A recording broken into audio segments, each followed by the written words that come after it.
Hello everyone, welcome again. This is class number 8 of current affairs. Current affairs में हम national news पढ़ रहे थे, तो आज की क्लास स्टार्ट करते हैं। नमो ड्रोन दीदी योजना। देखिए ये क्या है, जो ड्रोन योजना है, जैसे अगर फर्टिलाइज़र की बात करें तो फर्टिलाइज़र के मामले में भारत अगर प्रोडक्शन में देखें तो भारत का स्थान दूसरा है। लेकिन यहाँ पर क्या है, कुछ संसाधनों की कमी है। इनके कारण जो भारत में फर्टिलाइज़र है वो क्या है, इंपोर्ट आयात किया जाता है, और आयात के मामले में भी भारत क्या है, भारत का स्थान दूसरा है। तो फर्टिलाइज़र की कमी ना हो, इसके लिए क्या है, सरकार ने अनेकों योजना चला रखी हैं। ठीक है, इसमें क्या है, जो वैकल्पिक फर्टिलाइज़र जिसको अल्टरनेट फर्टिलाइज़र बोलते हैं, इसके प्रोत्साहन के लिए भी सरकार ने कार्यक्रम चलाए।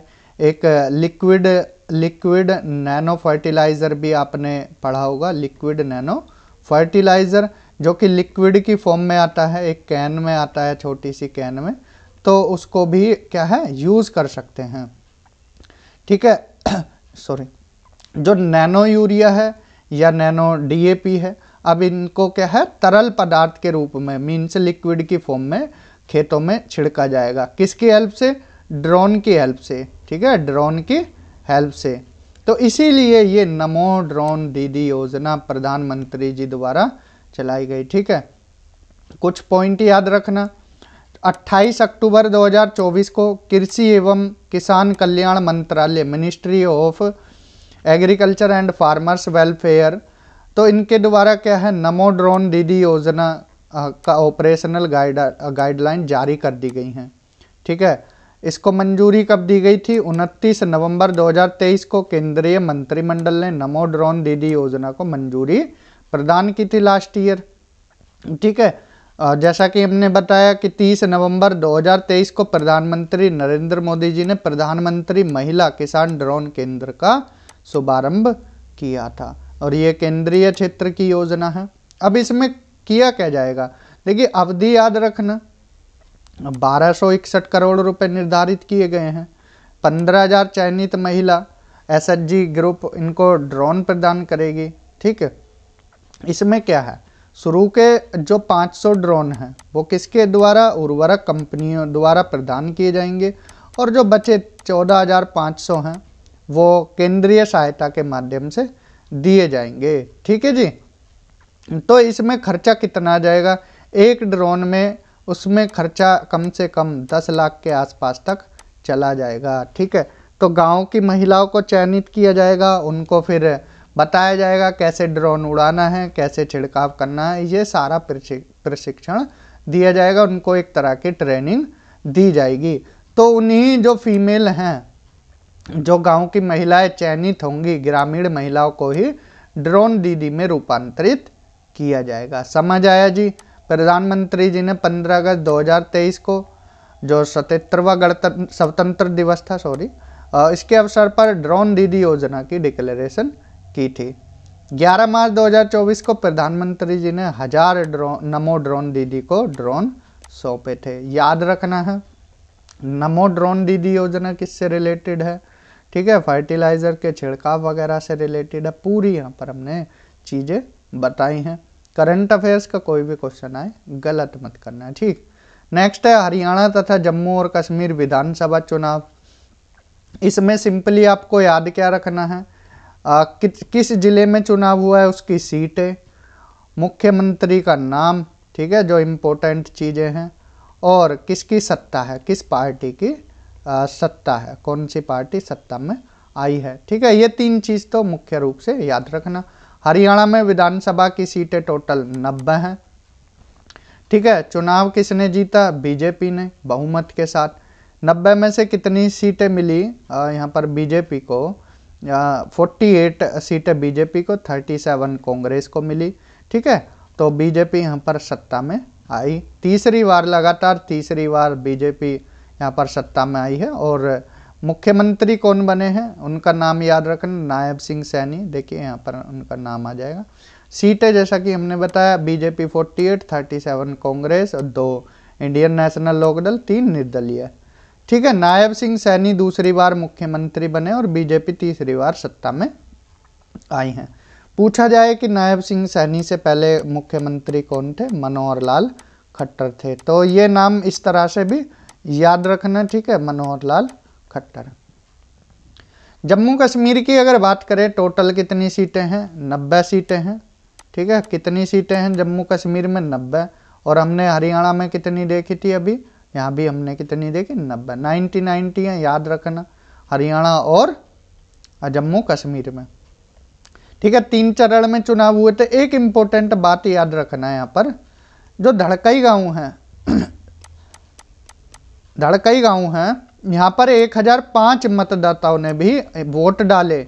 धड़कई गांव क्यों लिखा गया, क्योंकि धड़कई को साइलेंट विलेज ऑफ इंडिया बोला जाता है। यहाँ सुनने और बोलने में अक्षम लोगों की अधिकता है, इसलिए इस गांव को साइलेंट विलेज ऑफ इंडिया बोलते हैं। कौन सा गांव, धड़कई गांव। धड़कई गांव कहाँ है, जम्मू एंड कश्मीर में। तो ये पॉइंट कुछ याद रखने वाले हैं। और सत्ता में कौन आई यहाँ पर, national conference party Jammu and Kashmir, national conference और आईएनसी और भारतीय कम्युनिस्ट पार्टी, इनका गठबंधन था। तो इन्होंने 90 में से 49 सीटें जीती हैं। और मुख्यमंत्री कौन बने हैं, उमर अब्दुल्ला। उमर अब्दुल्ला मुख्यमंत्री बने। सुरेंद्र सिंह चौधरी ने उप मुख्यमंत्री का पद ग्रहण किया, ठीक है। सीटें याद रखना, मुख्यमंत्री का नाम याद रखना। इससे पहले भी जब केंद्र शासित प्रदेश नहीं बना था, जम्मू कश्मीर राज्य था, तब भी मुख्यमंत्री उमर अब्दुल्ला थे। नेक्स्ट है 3 AI आर्टिफिशियल इंटेलिजेंस उत्कृष्टता केंद्रों की स्थापना की गई है। देखिए, जो बजट आया था 1 फरवरी 2023 को, केंद्रीय मंत्री निर्मला सीतारमन जी द्वारा क्या है, make AI in India and make AI work for India को साकार करने के लिए यहाँ पर AI सेंटर ऑफ एक्सीलेंस की स्थापना की जाएगी, ये बोला गया था, ठीक है। तो इसमें क्या है, AI के माध्यम से कृषि, स्वास्थ्य और सतत शहरों के क्षेत्र में प्रभावी समाधान प्रदान करने के लिए उद्योग जगत की जो अग्रणी कंपनियां हैं, वो क्या करेंगी, जो ये सेंटर ऑफ एक्सीलेंस है, उत्कृष्टता केंद्रों के साथ साझेदारी करेंगी। अब यहाँ पर 15 अक्टूबर 2024 को केंद्रीय शिक्षा मंत्री धर्मेंद्र प्रधान ने 3 AI सेंटर ऑफ एक्सीलेंस की स्थापना की डिक्लेरेशन की है। अब ये केंद्र स्वास्थ्य, कृषि और सतत शहरों पर केंद्रित होंगे। जैसा कि हमने बताया 3 फील्डों पर, कौन कौन से फील्ड, स्वास्थ्य सेवा, कृषि और सतत शहरों पर केंद्रित होंगे। इन उत्कृष्टता केंद्रों का नेतृत्व उद्योग, भागीदारी और स्टार्टअप के सहयोग से शीर्ष शैक्षणिक संस्थानों द्वारा किया जाएगा। स्वास्थ्य सेवा क्षेत्र में AI का नेतृत्व कौन करेगा, IIT दिल्ली और एम्स न्यू दिल्ली द्वारा किया जाएगा। ध्यान रखना, IIT दिल्ली और एम्स दिल्ली द्वारा। ये तो है स्वास्थ्य क्षेत्र में। अब हम पूछे कि कृषि क्षेत्र में, ये IIT रोपड़ द्वारा किया जाएगा इसका नेतृत्व, और सतत शहर क्षेत्र में इसका नेतृत्व IIT कानपुर द्वारा किया जाएगा। समझ आया। स्वास्थ्य सेवा क्षेत्र में IIT दिल्ली और एम्स न्यू दिल्ली द्वारा, कृषि क्षेत्र में IIT रोपड़ और सतत शहर विकास में IIT कानपुर।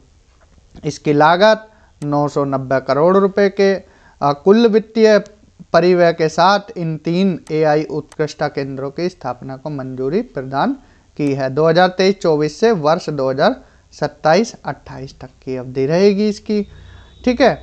अब इसका गठन, जिसके सह अध्यक्ष श्रीधर वेम्बू, ठीक है, श्रीधर वेम्बू हैं, जो कि जुहू कॉरपोरेशन के संस्थापक और CEO है, ठीक है। समझ आया। ये जो AI उत्कृष्टता केंद्र हैं, artificial intelligence centre of excellence, इसमें क्या है, जॉब क्रिएटर और वेल्थ क्रिएटर को तैयार किया जाएगा, ठीक है। भारत का पहला व्यावहारिक AI डाटा बैंक कौन है, ये भी फैक्चुअल याद रखना। यहाँ पर 20 नवंबर 2024 को केंद्रीय विज्ञान और प्रौद्योगिकी राज्य मंत्री जितेंद्र सिंह ने भारत के पहले व्यावहारिक AI डाटा बैंक का शुभारंभ किया, India's first practical AI data bank. यह AI डाटा बैंक उपग्रह, ड्रोन और इंटरनेट ऑफ थिंग्स के वास्तविक समय विश्लेषण, जिसको रियल टाइम एनालिटिक्स बोलेंगे, के माध्यम से राष्ट्रीय सुरक्षा को बढ़ावा देगा। इस पहल का उद्देश्य शोधकर्ताओं, स्टार्टअप और डेवलपर्स को उच्च गुणवत्ता वाले विविध डाटा सेट तक पहुंच प्रदान करने, प्रौद्योगिकी विकास और नवाचार को गति देना है। ये डाटा सेट स्केलेबल और समावेशी एआई समाधानों का निर्माण हेतु आवश्यक है। तो याद रखना, India's first practical AI data bank का शुभारंभ किया गया है। नेक्स्ट है राष्ट्रीय समुद्रवर्ती विरासत परिसर। अब मैरीटाइम हेरिटेज को लेकर यहाँ बात की जा रही है। अगर समुद्र की बात करें तो भारत का इतिहास 4500 वर्ष पुराना है। ठीक है, अगर आप इंडस वैली सिविलाइजेशन में भी देखोगे, इंडस वैली सिविलाइजेशन में तो पोर्ट का नाम आता है लोथल का। ठीक है, बंदरगाह, लोथल बंदरगाह कहाँ है? लोथल गुजरात में है। तो अहमदाबाद के निकट लोथल में एक राष्ट्रीय समुद्रवर्ती विरासत परिसर, जिसको नेशनल मैरीटाइम हेरिटेज कॉम्प्लेक्स के विकास की परिकल्पना की है। अब इसमें क्या है, 9 अक्टूबर 2024 को प्रधानमंत्री जी नरेंद्र मोदी जी की अध्यक्षता में केंद्रीय मंत्रिमंडल ने लोथल गुजरात में राष्ट्रीय समुद्रवर्ती विरासत परिसर के विकास को मंजूरी प्रदान की है। यह परियोजना 2 चरण में पूरी की जाएगी।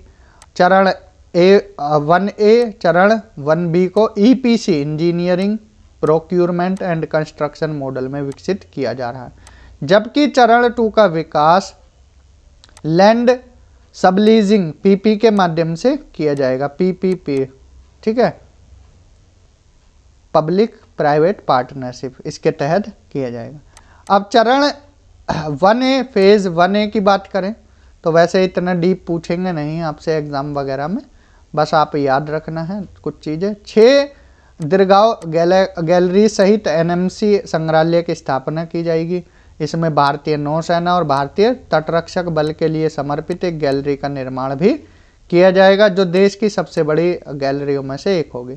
इस गैलरी में INS निशंक, सी हैरियर युद्धक विमान और US-3 हेलीकॉप्टर ये प्रदर्शित किया जाएगा।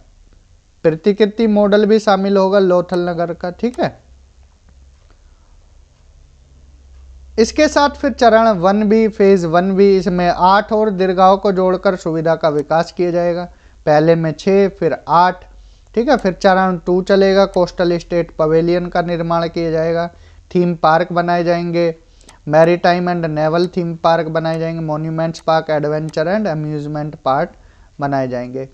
जो NMHC के कार्यान्वयन की निगरानी के लिए भारतीय पत्तन संघ, जिसको इंडियन पोर्ट एसोसिएशन को नोडल एजेंसी के रूप में नियुक्त किया गया है, ये ध्यान रखना। लोथल, जैसा कि हमने बताया, लोथल कहाँ पर? गुजरात में है।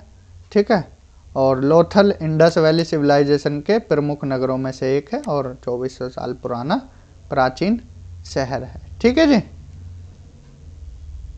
नेक्स्ट है भारतीय कौशल संस्थान मुंबई का उद्घाटन।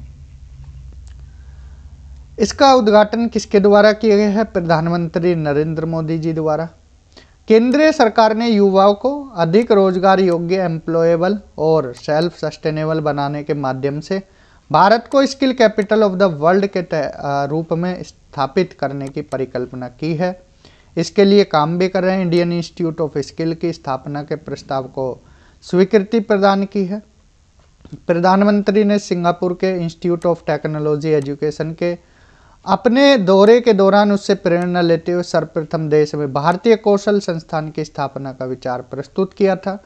19 दिसंबर 2016 को प्रधानमंत्री ने कानपुर उत्तर प्रदेश देश के पहले कौशल संस्थान का शिलान्यास किया था। 9 अक्टूबर को, अब क्यों चर्चा में, 9 अक्टूबर 2024 को प्रधानमंत्री नरेंद्र मोदी ने भारतीय कौशल संस्थान मुंबई का उद्घाटन किया है।